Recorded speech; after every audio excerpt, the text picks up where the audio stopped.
ভিত্তিতে জানা যায় একটি অসাধু চক্র শুল্ক ফাঁকি দিয়ে চালান দেশের অভ্যন্তরে প্রবেশ করাবে।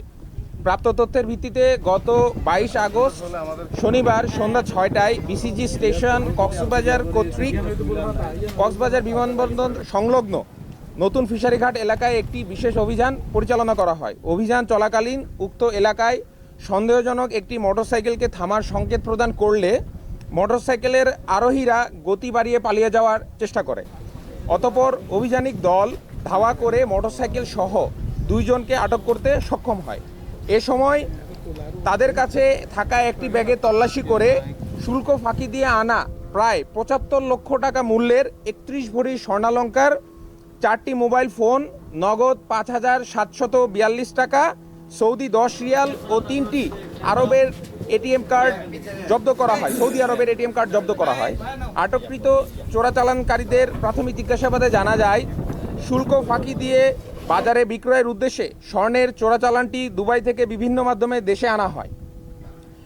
পূর্বেও তারা একাধিকবার এ ধরনের স্বর্ণ চোরাচালানের সঙ্গে জড়িত থাকার কথা স্বীকার করেছে।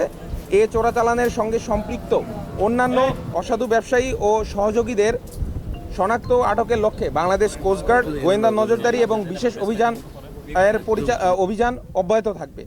জব্দকৃত আলামত ও আটককৃত চোরাচালানকারীদের পরবর্তী আইনানুগ ব্যবস্থা গ্রহণের কার্যক্রম প্রক্রিয়াধীন রয়েছে। চোরাচালান রোধে বাংলাদেশ কোস্টগার্ড এ ধরনের অভিযান ভবিষ্যতে অব্যাহত রাখবে। ধন্যবাদ।